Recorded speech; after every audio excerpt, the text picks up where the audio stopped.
Welcome, everyone, to the We Are Poolz podcast. I'm very excited for today's episode. We have a very exciting guest here today.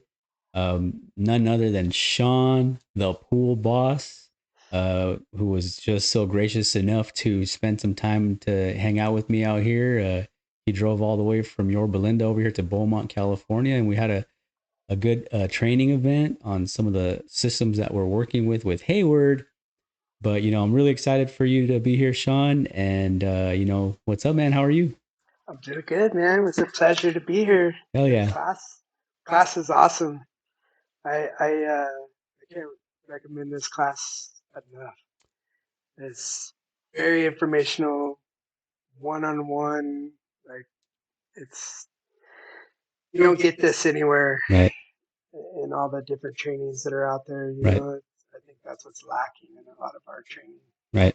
is that one on one experience and be able to stop in the middle and ask Right. questions and go over one specific thing in detail Right. versus some of the other stuff that maybe I'm more familiar with Right. than some of the other stuff, right? It's funny that you know, uh, we're doing these training events, and that's aside from like talking to you on the internet through like Instagram and social media platforms like that.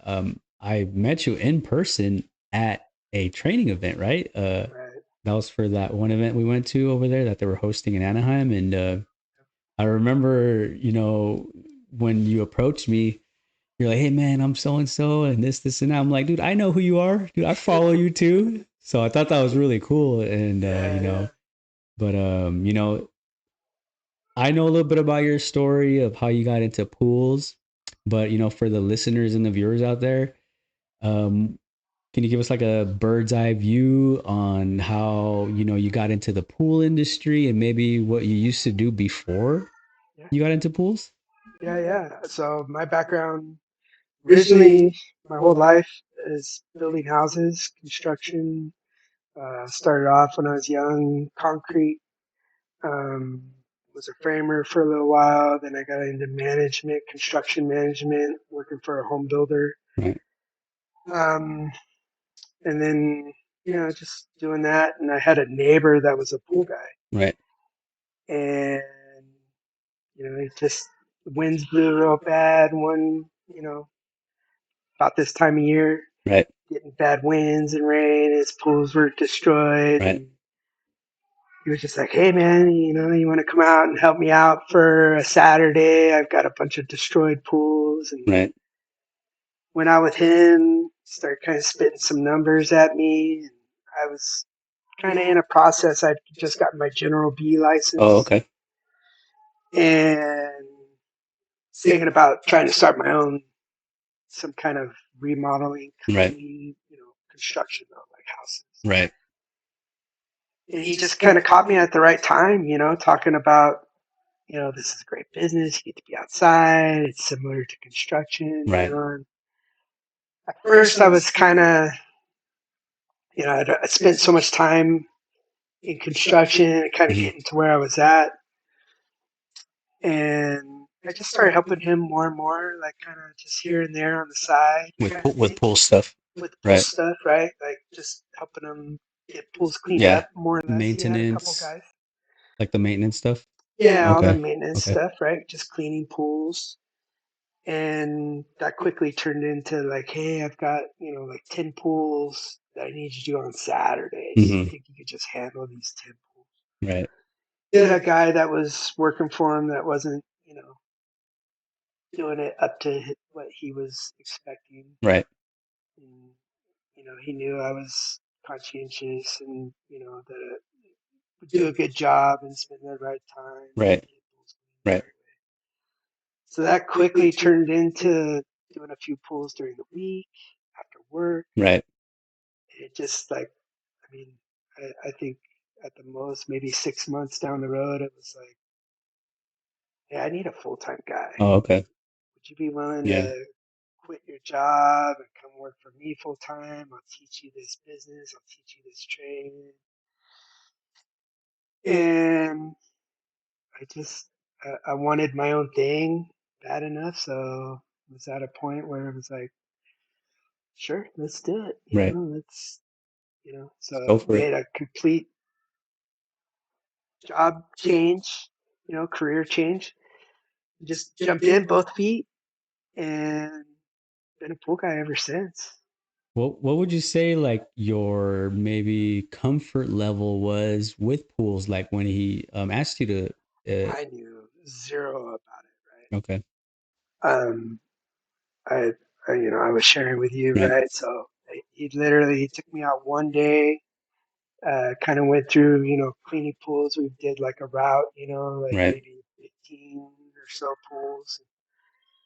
This is how you clean pools. Mm-hmm. Here's 95 pools. Go clean them.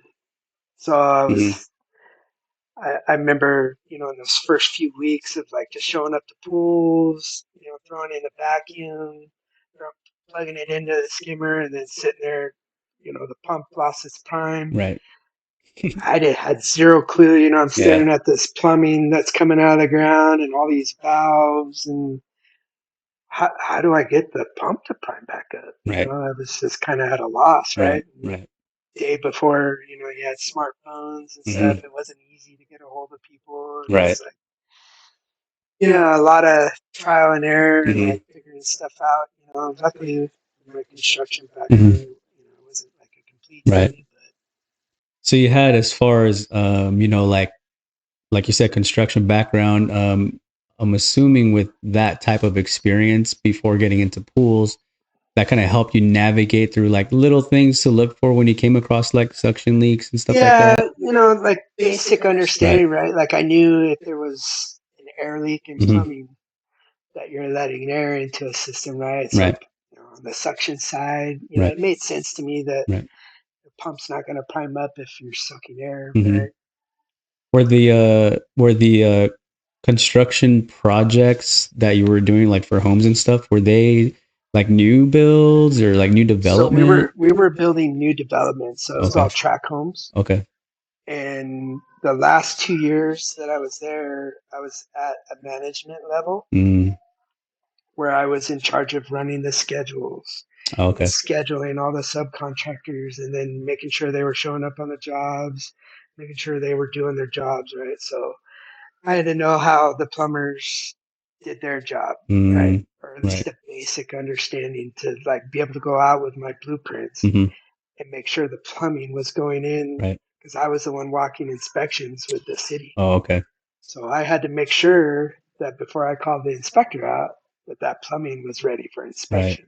And So were I these, not to cut you off, were these track homes like, are you talking like tens of 20 of homes that were like in the same street, or were like a little smaller street with like maybe 4 or 5 homes per so street? that company we were doing like an average job would have anywhere from like maybe 100 to like 300 homes, Okay. and we were doing phases, right? So Mm. each phase was like a street. So you'd Okay. have like 10 houses on each side of the street. Oh, okay. So we were building, say, like 20 houses at a time. Mm-hmm. Back in those days, it was, 20 houses. Our schedule from dirt Mm-hmm. to move in was a 120-day schedule. That's pretty fast, Super right? fast, right? 3 months. Was this all here in Southern California or? Yep. It's all in Orange County. Oh, okay. Yep. And during this time was there what like roughly what years was this around, if you recall? So I started working for them in 97 or 98 Okay. as far as like in management, Mm-hmm. all the way up until I became a pool guy in 2005. Oh, okay. Were in those 90 those 96s and 97 years, what was the economy like in those times? Like, you know how we're going through like things like inflation and stuff right now, and that we're 2024 now, right? Because I mean, I in the 90s, I was in kindergarten. We were Right. talking about when I was in kindergarten, so I obviously don't know nothing about that. But if you give us a little flashback of those economic times, what was it like? Cost of everything, was inflation a thing in during those times, or? So when I first started for that company, I was at a lower level, Mm-hmm. but I was making $30,000 a year. Okay. Was my starting salary. Okay. Okay. So, and a house, like those houses that we were building, the smaller scale houses, they were probably $250,000, $300,000 range, up to like $500,000, $600,000. But those $500,000, $600,000 houses were 7,000 square foot houses on half-acre lots. Big those houses properties today are like 3 million. Wow. So I mean, it was That's one a of those different things. time. Yep. Minimum wage was like $6, Right. $7 an hour. It Yeah. was. Well, if you would have only known what they would turn into, right? Be like I buying the would whole have bought. neighborhood out. Oh yeah, I would have bought. Yeah, if I could afford. But back then, Yeah. a $200,000 house was like crazy. Right. So yeah, in those times, relevant. Right. I bought my first house in '98 for $139,000 in Orange County, or it's Corona, but yeah. Those numbers are like unheard and that of. was like, my mortgage was like $1,000 a month. Wow. For a home. For a home. Yeah. And I was like, how are we going to afford $1,000 a month? Right.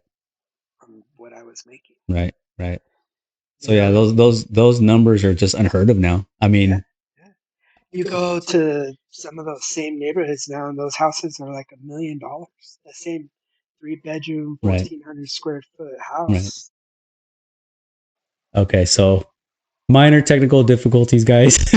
I had little crazy toddlers running around. So so Sean and I were talking about, when we first started seeing your IntelliFlows and your variable speed pumps start, really come into play, especially with being so used to working with like single speed pumps. We were talking about, what that was like as far as, you have a new product on the market. Now you have to learn this new product, how it works on an installation standpoint, how to market it, how are you getting this knowledge to even begin to start working with these things? And it was kind of a trial by fire. There wasn't any, or at least that I was aware of, education out there. Like having relationships with your reps and stuff wasn't like part of the thing back then. Right. It was, I luckily have a supply house that has some really knowledgeable guys that work there. Okay. That been around for a long time. So I would lean on them super heavy when all this new technology came out, because they were kind of my middleman between the products that were coming out and the reps and how they worked and how to install them, how to program them. I mean, I was getting my information from a counter guy at a distribution center on how to program a 4x160. Right. And how to, install it. And, there wasn't a lot of automation, right? And if there was an automation system, how do you make a 4x160 talk to a Jandy automation? Right. Right. And then all of a sudden there's IntelliComs. And there's, and then the new iteration, the 30x50s. That came out, right? And, it started evolving very quickly. From that point, right? It seemed was like a couple years of those 4x160s, and then all of a sudden there's this new one with a display right. back. Yep. And you don't need an intermatic time clock anymore. These are standalone. There's a computer. And you have to figure out how to program it. Yep. And it was all like really intimidating. Yeah. And scary, and to the point where I wasn't even trying to sell because it was so intimidating. It's just interesting because like when I got into the industry, I landed at a time where those were, already pretty popular, but I didn't know anything prior to that. So I was exposed to the 4x160s and the IntelliComs and getting them to talk to the systems like, your Jandy Aqualink. So for me, it was a normal thing, getting into the industry. I was just telling myself, oh, this is cool. This is what I got to work with. But where it came to education, how do I install these? I remember my best friends were the tech support. I would call that tech support. I'd sit on a bucket in front of the equipment and I'm asking the questions. And, that's how I got most of my education on these Mine was components. the guys at the Mm-hmm. supply house, and then literally owner manuals, Yeah. reading them and figuring them out, and sitting down, looking at that display screen and opening up that Mm-hmm. manual. And this is how you program speed one. Yeah. This is how you set the schedule for speed one. This is, and literally like just sitting there and figuring it out. There Well, was no. for the listeners, the viewers, if you're unfamiliar with what a Pentair IntelliFlow 4x160 is, it was like one of the first, right? The first generations of variable speed pumps they came out with, but it didn't have a display on it. There was no means of you knowing what RPMs or what gallons per minute it was set to. There was an up and down arrow, Yep. 4 buttons, start, stop, and it's like, here you go. Yep. You hold down the Yeah. up button to program Yeah. the first speed. You use the up and down arrow. Right. You figure out what speed that is. Yeah. And then, you hold down whatever combination of buttons to Mhm. set it. Right? Yeah. And then you go to the next one, and you go to the next one. And then there was a way to set the time frame, right? How Mhm. much speed. And then getting them to talk to your systems like Jandy's. Right. For the listeners out there, do you think you could recall what it was like installing those Intellicom 2s? That was like, again, I remember the first one I ever did. It was sitting down, pulling that box out, and literally folding open Yeah. the directions. Right. For me. There was no, I didn't have anybody to like teach me or even the thought process Mhm. to call tech support. Right. Right. I come from a time period of like, there was no GPS on your phone. You had a Thomas guide. Mhm. Somewhere along the line, somebody had to teach you how to read that. Right. You read the directions in the Mhm. manuals. Like there was no going somewhere, Right. calling. Like I didn't have a cell phone. Yeah. That actually, I didn't even think of that. Yeah. Like I was out in the field. I didn't have a phone. Right. What'd you have? You had to go to your nearby payphone and yeah. right. It was just different. It was just different. Like, there was cell phones and stuff, but like it wasn't something that I just carried around with me. Like, Right. back in those days, a cell phone was just like in your car for emergencies, Mhm. like in case it wasn't something that I was on all day Right. every day. Right? It was. If I recall, one of the first companies I worked for, I think part of the reason why I was on tech support so much is because usually it was a shop and all of our equipment was loaded onto the trucks beforehand by someone. And we would just go to the job site and just go install it. So I think, Well, I think once those pumps came out, like you Mhm. said, right, there was a real quick. Um, it progressed really fast Mhm.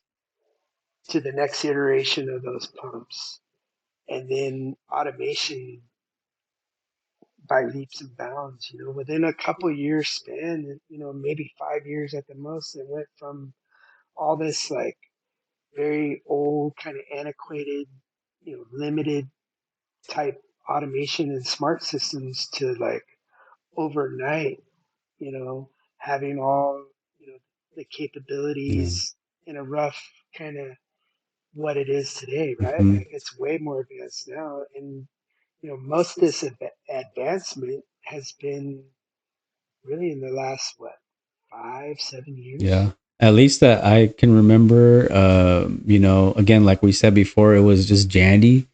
I knew the iAqualinks. That's the one that had the smartphone capabilities, but I don't recall Hayward, anything with Hayward aside from Pentair and some of their like wireless PDAs that you can control from within your backyard. Well, I remember the old automation systems came standard with an indoor controller. Mm-hmm. There was no, like to have a wireless PDA Right. was like, whoa, It's that's high high tech, tech. right? Yeah. Yeah, you're walking around the yard with a wireless What? PDA. Right. Oh, what do you mean it floats in the water? That's cool, like, you know. Um, and now everything's on the phone. Like Yeah. that's not, a PDA or an indoor controller costs more than the phone. Yeah. Yeah. I feel also too with everything that's been kind of advancing as far as technology. Also, obviously, it's a little, not to say easier to get that information now on these installations from these newer systems that are coming out, but it's almost like if you find the right person that can provide that information to install these components and things like that, I feel like people are more open to helping now versus before. Where I remember I would ask a couple people back, when I first started, and it seemed like it was more like, I don't want to show you kind of thing. Now I see more people are kind of like willing to help, somebody that's, let's say, new, first getting into the industry, be more willing to help that person, succeed with these installations. Since you had to, kind of ask those questions behind the counter when you were picking up your supplies, were these counter guys on the other side of the counter? I'm assuming they were probably, maybe they come from backgrounds of being installers, working for other companies, and it sounds like they were willing to share that knowledge also with you. Well, I think, yes, to answer your question. And back in those days, the reps were teaching these guys about the products. Mm-hmm. So I think there was a lot of push for them to understand the products because that was their source at distribution to sell the products to us, right? So that we were out there selling. So the better those counter guys understood the products, they could help push the products to us, right? Mm-hmm. And they were more willing to share the information because they're at this position of like back in when I first got started, it was like everybody looked at it. I looked at another pool guy, and the pool guy looked at me as Mm-hmm. the competitor. Mm-hmm. So if I knew something that the other guy didn't know, I had a leg up on my competitor, right? Right. So especially locally, Mm-hmm. right? Yeah. So when you're in your supply house, most of the guys that are in that supply house are guys working locally, right? So that's my competitor. So if I Yeah. know something that they don't, then I'm gonna get more business, Right. right? Nowadays, I think because so many guys from like my generation Mm-hmm. came up that way, that you know, for me as a person, I hate to see a young guy that's out there hustling and Right. trying to build a route and trying to get established and Mm-hmm. doing all that, having to go through this the hard way. Like Right. it just doesn't make sense to Yeah. me. It's not a competitor. Mm-hmm. There's plenty of work to go on. I can only handle so many pools. I Right. can only handle so many repairs. There's only so much I can do. Yeah. I Why agree. not make this industry better, right? Mm-hmm. Like why we should all be Yeah. professional. We should all know these products. We should Mm-hmm. all have a good understanding of what's going on. Yeah.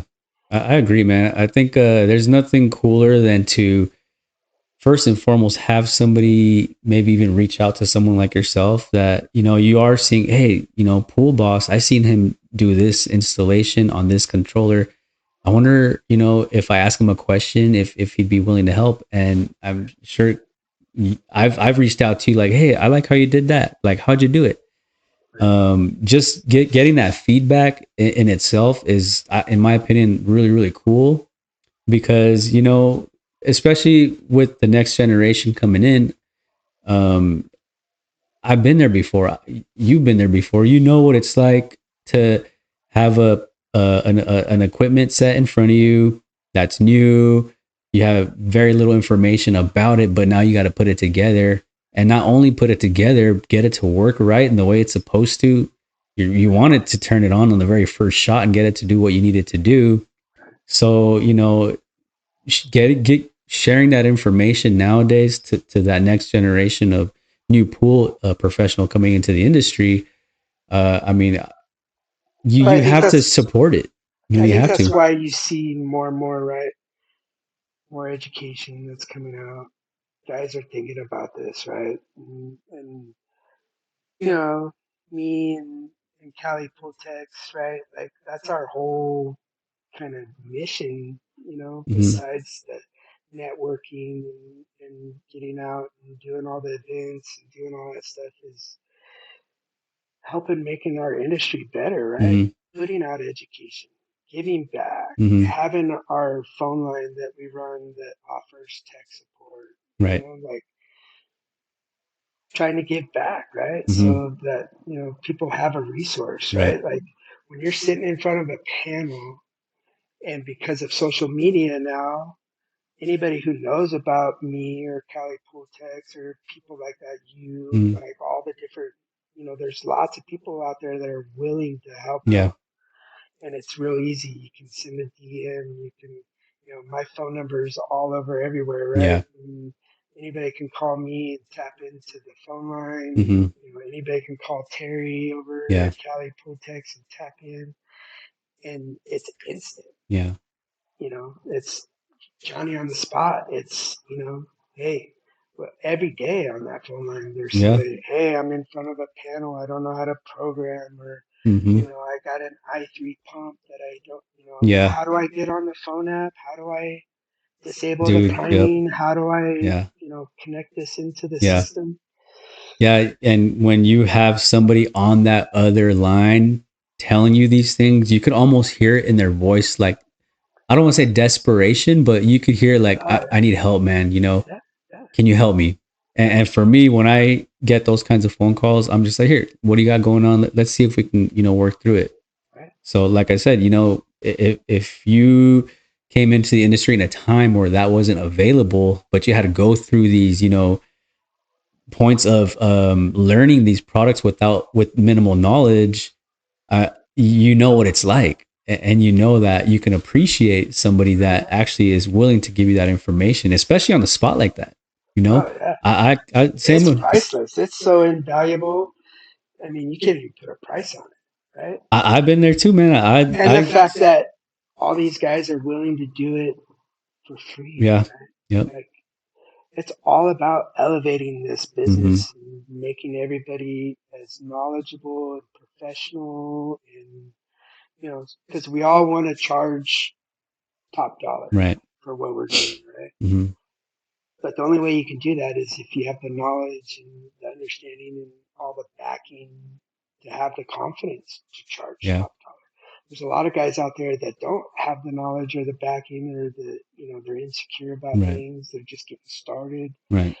and they're out there charging $110 for Mm-hmm. service, or really cheap Right. repair rates, or Right. whatever it is, right? Mm-hmm. Or only marking things at 5% when the majority of things are getting marked at 15, 20, Mm-hmm. 30%.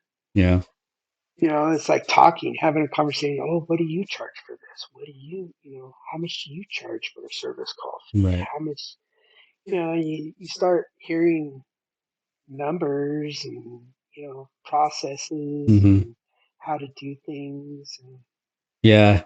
Yeah. I think it's, and also I'm assuming that different areas have like different rates, but essentially, usually if everybody's on the same boat on like fair rates, there's no reason why it shouldn't be like a certain standard.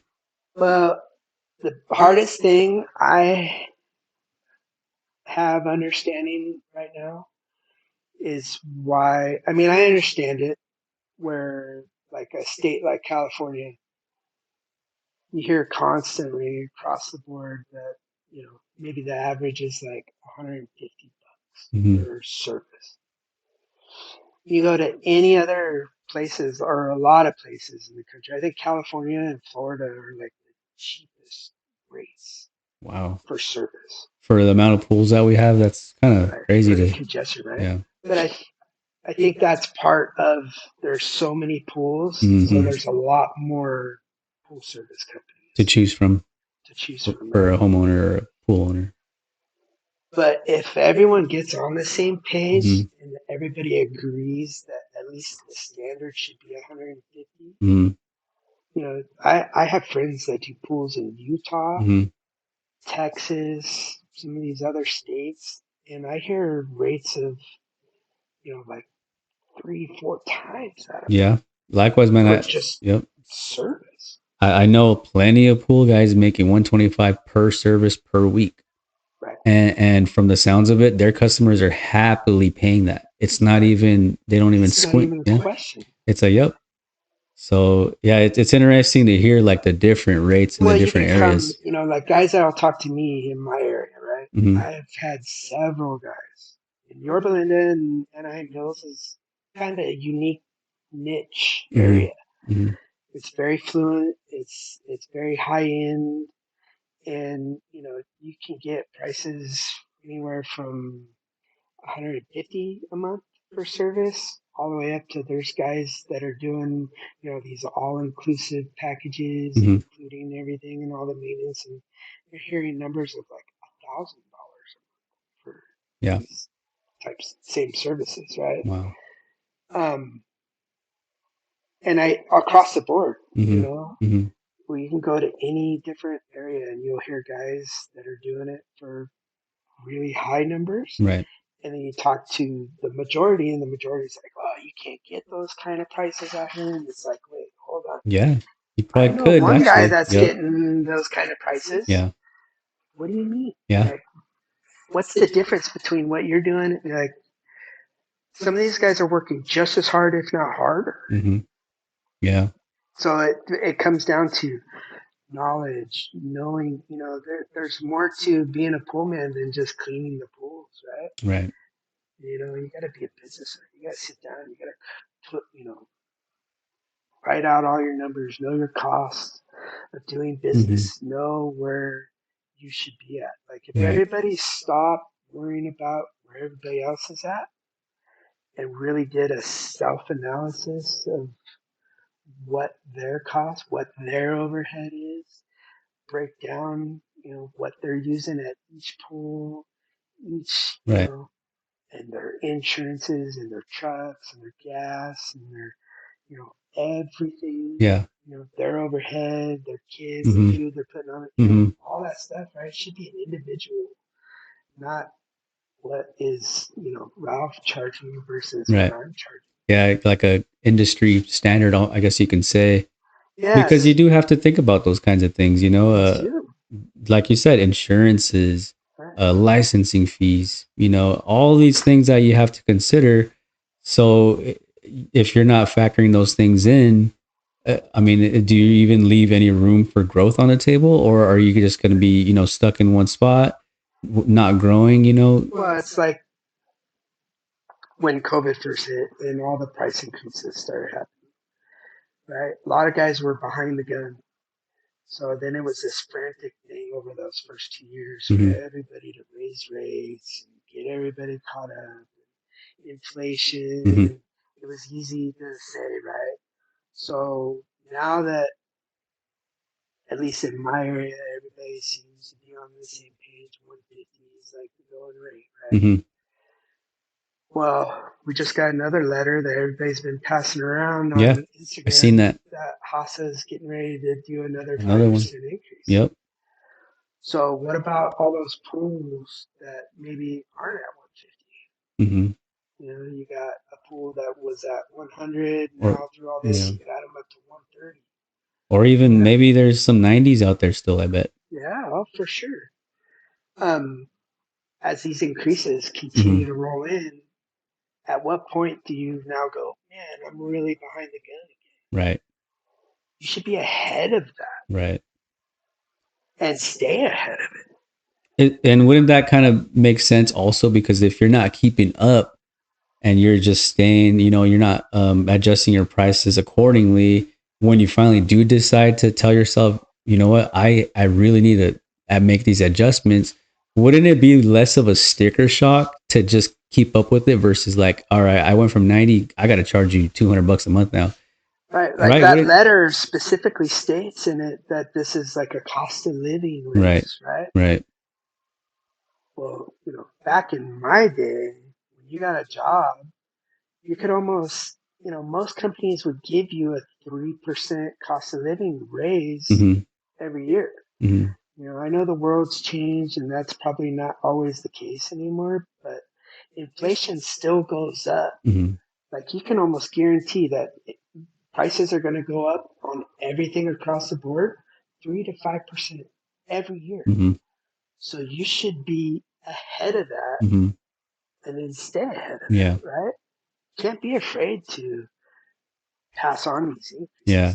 I think I would think that informed customer, when you're explaining it in a manner like that, I think they're understandable regardless. Well, that's where it comes down to being a good business person, Mm-hmm. right? Like there's more to this business than just cleaning the pools, Mm-hmm. right? Mm-hmm. You have to learn the reasoning behind all this stuff. Right. You have to learn how to explain it. Yeah. Yeah.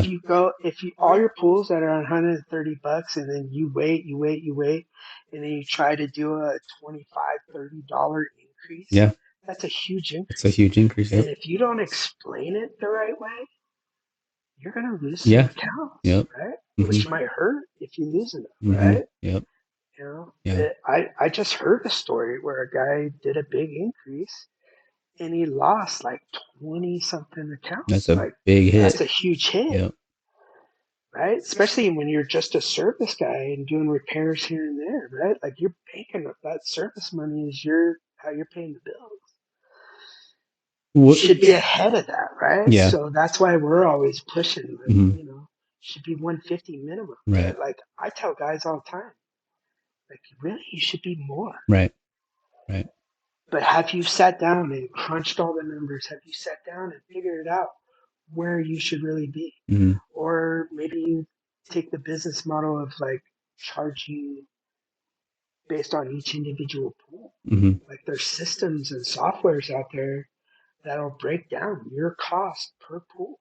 Right. But you got to sit down and spend the time Mm-hmm. and invest in those systems and processes, and then take that information and sit down and go, hey, this pool should be 180 a month. Right. This pool, I'm making money at 130, so it's okay. Yeah. Let's leave that one at 130. This one should be $200 Yeah. and figure out each individual pool. Why is it just a standard? Mm-hmm. Right? You're So you right. make money on some pools, but you're losing money on Yeah. other pools. Right. Makes sense. Right. So now you can see each case by case cost. And there's systems, right? Like as automations and pools and everything are evolving, Mm-hmm.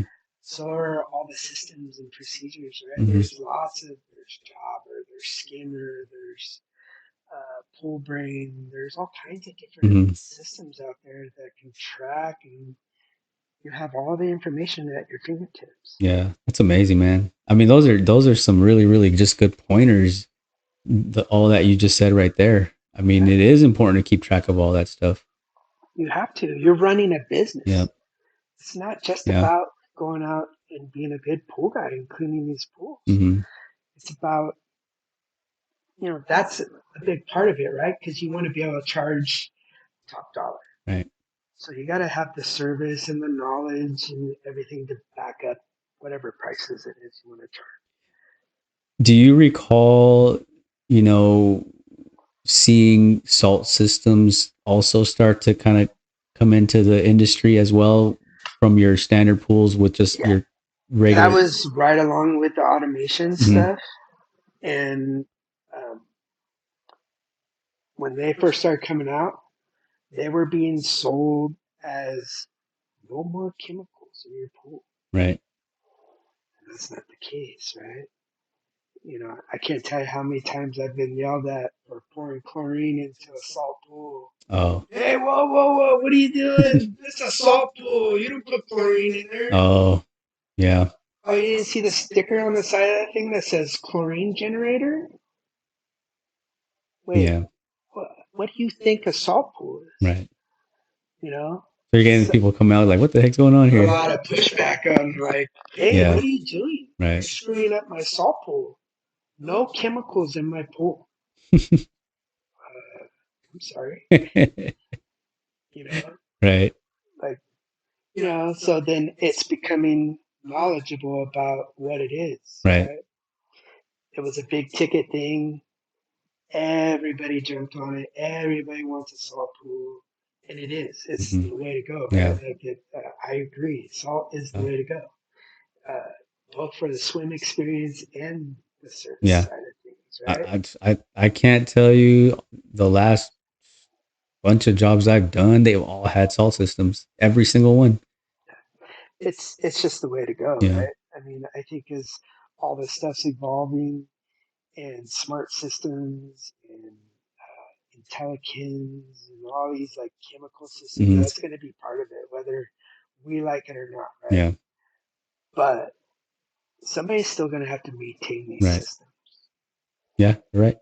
It's not getting rid of the service guy in any way, shape, or form. But the service guy's got to step up and become knowledgeable Hmm. about how to maintain these systems, Right. right? Right. It's all money makers. Hmm. Everything needs maintenance. Yep. Everything needs, hoses replaced and this Yeah. replaced and sensors and, like, Yeah. Just like a good example is like all the new cars and automobiles that are coming out. A lot of it's very, very tech savvy. It's getting to a point where the average person that's just barely able to work on a car from the 90s can do like their own oil changes and check sensors. I mean, I can't work on these new 2023, 2024 cars, you I know? feel like we're in a transition period where we have a lot of guys that have been pool guys for 30, 40 years. They're still in this business. Right. They're kind of fighting. Okay. They remember the days of just the intermatic timer and a single speed Right. pump. Right. It's nice and easy. You showed up. Hmm. Very little maintenance on the equipment side. It was just about the pool service. Hmm. Now it's evolved over the last 20 years where everything, you do have to go to all the training, invest in, you know, getting the knowledge Yep. so that you know how to maintain and work on these Yep. systems and stuff. Yeah. It'll move so fast. It's a money maker, Yep. right? Hmm. Like a lot of guys are afraid of it or intimidated by it. It's not as hard and complicated as I think a lot of guys make it out to Hmm. be. But it's just the lack of experience, it's the lack of knowledge, it's Hmm. the lack of, that's what's great. I think Hmm. that's why there's the big push for education Right. and all these types of events that are going on where you can go and you have resources and you have, you know, people that you can go to and grab all this Yeah. information from, right? I know I keep asking questions about like, back in the days, but I'm just so interested because I wasn't around to like It was a see it. different world, Yeah. it was a It's different neat. thing. It wasn't as heavy on the repair side, right? Like Hmm. everything was built to like last 20, 30 years. Were there still like, hosting events, for like they do now? Yeah, there was like tabletop shows Right. and stuff, like the Western show was the Hmm. big one, in Orange County, and all the small like tabletop shows like the Hot Show, Hmm. and I think they just had one out this way, like IPSA put on a big tabletop show. Right. It was, I think all that kind of stuff's always been Yeah. around, but it was, you know, I don't know, maybe back in those days it was more geared towards like the service side, like, Hmm. products for cleaning chemicals, like companies like Valpak with the baskets and Hmm. all the different, kind of retrofit, like, oh, this is a more durable basket than this thing, or, like add-ons to stuff. But nowadays, like, it's all, the equipment Hmm. and, who's got the latest and greatest, LED lighting systems. And, Right. it's all technology based now, I right? wanted to ask you about lighting also because, I've seen those old incandescent light bulbs too. I've also come across the fiber optics lights too. And then at the time, what was considered to be color changing was those color wheel lights that would rotate inside there. Yep, yep. Do you recall, when LEDs to the scale that they're at now, when those started to come into play too? Oh yeah, I mean, I think I've seen. I've been around from And incandescent lights, so you right? got to Like see all basic that and stuff, fiber optics. Like I had a right? lot of pools with fiber What was optics. the brand that was most popular for fiber? I've seen a couple of them, a handful of them, but I just don't remember the brand. I don't remember brands. All I know, Those, it was this big unit that's off to the side of the planter somewhere, and there's like a little spinning light yeah, yep, and a bundle of fiber optic strands just ran through these conduits. yep. It was kind of, it was cool, right? It was Yeah. state of the art. Um, I've swapped out every single one of those, right? They used to have these little pin lights that Okay. were fiber optic that fit into inch and a half threaded things. So you can unthread Right. those and put in a glow bright or a microbright or any brand now has Mm, their pin like a lights retrofit kind of thing. like a Yeah. retrofit, right? That's why, in the inch and a half, slide them in, the conduit runs back to Yeah. wherever those fiber optics They're are. still ran through conduits. Yeah, yeah. And since the very small amount of ones that I've come across, they've never worked. So I've never got to see what these were actually I've looking like when never, they were brand new. I've had them where they've been working and functioning. As soon as they go out, it was back in the day where there was no resources and I didn't know where to go. Mm-hmm. So it was, well, I can put, all those pools that had fiber optics always had incandescent lights, Right. right? It was in addition, Mm. right? It Mm-hmm. was like, it was a way to get the color, Right. but they still had a regular incandescent Right. pool light down in the deep end, right? Mm. So when the fiber optics would go out, either they would find their own company to do that, Mm-hmm. but I would always talk them into, hey, there's this new color splash light bulb that we can swap out your regular incandescent light, and we can screw this thing in, and it's LED, and it Right. has lights, different colors, and you can use your light switch to Yeah. change the color. Because colored lights are a big thing. I mean, Oh, they make it's all the huge. difference in a pool. It's huge now. Like, designers Yeah.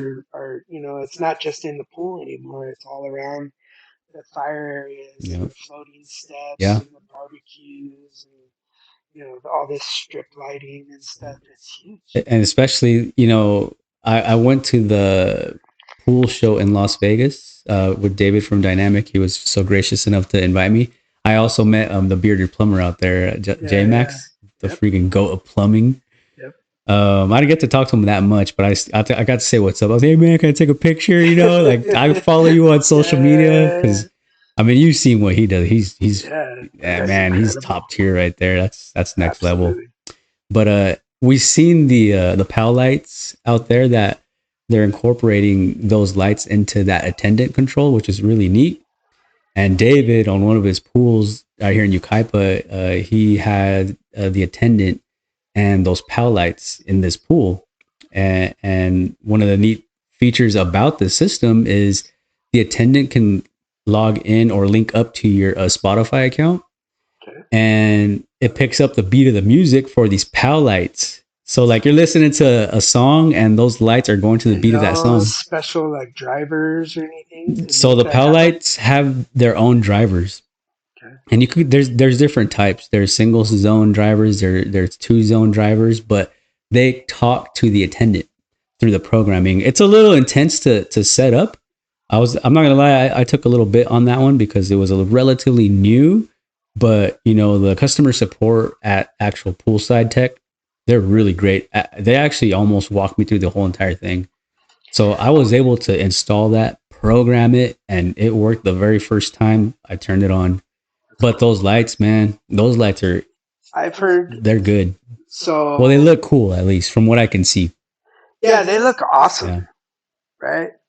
I've heard a couple of installation issues. I think it's more on getting the lights to communicate with certain automation Yeah. systems properly, Right.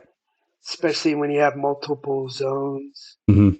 Um, I know Terry Right. had one. I think he's had a couple different drivers out there, thinking it was like an issue with Mm-hmm. drivers. Um, but getting the different zones to both be on like party mode Right.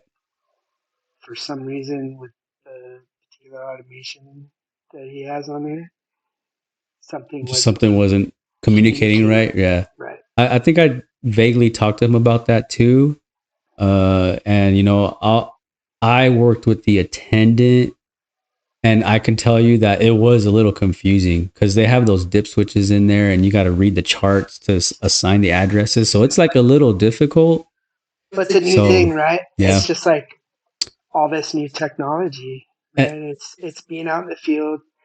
I know Pow Lighting, being in like a Australian mhm, based company mhm, stuff, right? Like they're just getting set up in yeah, the US. So, getting parts and having good solid yeah. tech support and stuff, it's not, I guess you it's could say also like the question becomes: do you fight it with these new systems coming into play, or do you learn it and start to educate yourself on how to install them, how they work? Because I was thinking about this too. I was installing this system, and I was telling myself, I'm starting to ask myself questions about, do I like this or do I not like this? Do I want to learn it or do I not want to learn it? And I was just saying, well, hey, like I from my standpoint, from service and repair and even installing to a certain degree, um, like I work for a lot of builders, mm-hmm, right, doing their startups. So I'm the guy that's programming the systems, mm-hmm, getting everything on. Once everything's been installed, I'm not necessarily installing everything, right, but I'm the guy there that's supposed to have the ability to program it, get everything on, get everything synced up, get everything on and running for the customer, right? And then teach the customer how to use oh yeah, these products, yeah, right? Um, so whether I like it or not, mm-hmm, if all the builders are on board and these lights are going in on these designs and builds, it's just another niche, right? yep, It makes me more valuable if I know and understand all this yeah. stuff. You're just adding another tool under your belt, so to Right, speak, right, and another service you can provide and offer to your right, clients. right. Yeah, so And I get you. I feel the same too. That's why I'm very open minded when it comes to new products and stuff like that because I like it. Keeps us, seeking that information. It keeps us, on top of our game, and it's challenging. Challenges they you can pull that through them. makes you elevate Yeah, yourself, right? Like it makes that's what you it's about, man. Yeah, forces you to grow, yeah. right? Like We gotta keep on learning. I mean, yeah, what? these things are going to keep Yeah, evolving. They're going to keep the technology is going to keep getting bigger and yep, better, more advanced, and if if you don't keep up with it, you're just going to get left behind. yeah. And there's What a do lot of you? money to be made with all this stuff, right? It's never gonna end. It's never It's going to end. I mean, everything has an end in a sense, but in as far as equipment evolving and changing, I feel like it's just never going to end. It's just going to grow, continue to, It's going to continue to get yeah, smarter and yeah, smarter and more, like you were saying with the car analogy, right? yeah, Like, you know, I grew up in a time where, like we were talking, right? There was an auto shop, right? And everything was real basic and simple. And you could yeah, pop open a hood and you could see where the valves yeah, were, you could see where the carburetor yeah. was, everything was easily accessible. You could get it. Now, when you open up a car hood, good luck. Like, what am I looking at? Yeah. It's It's, crazy. Actually, my wife has a newer Subaru. What is it? The Subaru. It's that sedan. I can't even think of the name right now, but the other day, I was trying to open the window, and you know how if you pull up a certain amount, it'll automatically go up all the way. So this thing went up halfway, and it just stopped and went back down. And I'm like, what the heck? So I like try to close it again, and I went on YouTube to see if anybody's having the problem with these windows, and those things are programmable. by the a sequence of how you roll the window up or down with that switch, you got to hold it a certain amount of time. It'll set how high or low these windows go. I'm like, it's a window. But see, like I would have never known that It's if like the LED lights, yeah, right? Like back in the day when everybody was like changing the colors with a light switch, right? Because all the yeah, lights had a light switch inside the house. There was no, the lights weren't tied into any, even if it had an right, old automation system, the lights were still on a light switch inside the house. yeah, So when all these LED lights first started coming out, it was like, oh, just, on a 3 second, within 3 seconds, turn it on and yeah, off. And then that puts it into the mode where you can change the colors, right, and then you off and on real quick till you get to the color you want. And then you leave it there. And then every time you turn it on and off, it's going to turn on blue, yeah, yeah, right? yeah, The same thing, right? Like, oh yeah, yeah, yeah. That's good stuff, man. I love pools, man. I love everything about it. yeah, I all the people I've met through pools, some of the coolest people I've ever met in my entire life. The knowledge, I mean, the everyday, even life lessons that you can learn through pools. I can't say anything good, any enough good things about it. You know. it's changed my life. It's raised my three Yeah. kids. It's continuing Yeah. to provide for my family. Yeah. My sons work for me. My one son is, eventually going to take my business over. Right. I mean, I have because of the pool business, I have a legit legacy Hmm. that I'm going to leave behind. Yeah, man, that's awesome. It, Like, like you can't beat it.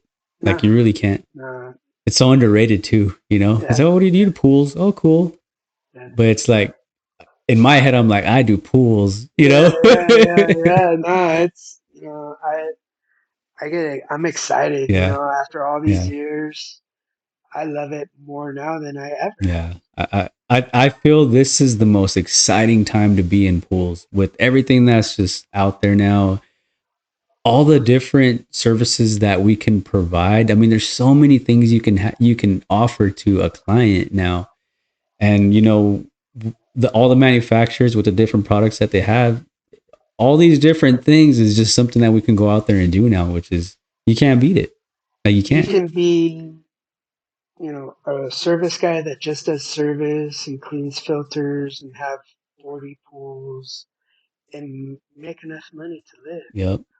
Or you can be a guy with 8,000 pools and 60 employees, and I mean, there's It's and man. everything in between, and doing repairs and Yep. doing new installs, and then all the different specific niches, right? You can be a plumber, Yep.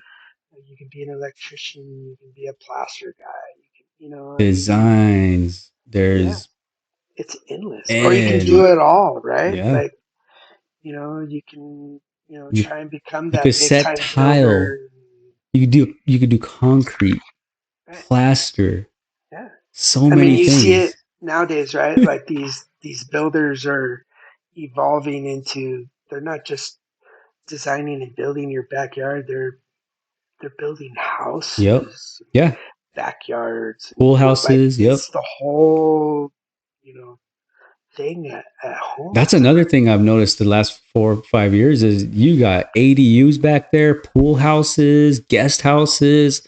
Yeah. You got balconies over jacuzzis with like rain descents. I mean, it's insane. That's why It's I tell everybody this is the most exciting time I've seen. Actually, at least since I've started my career, 100%. it was never this custom. I don't remember it being this custom at all, like in the 2008s I and think 10s. with all the capabilities of all Yeah, this new technology, it just allows for these more, yeah, elaborate yeah. designs.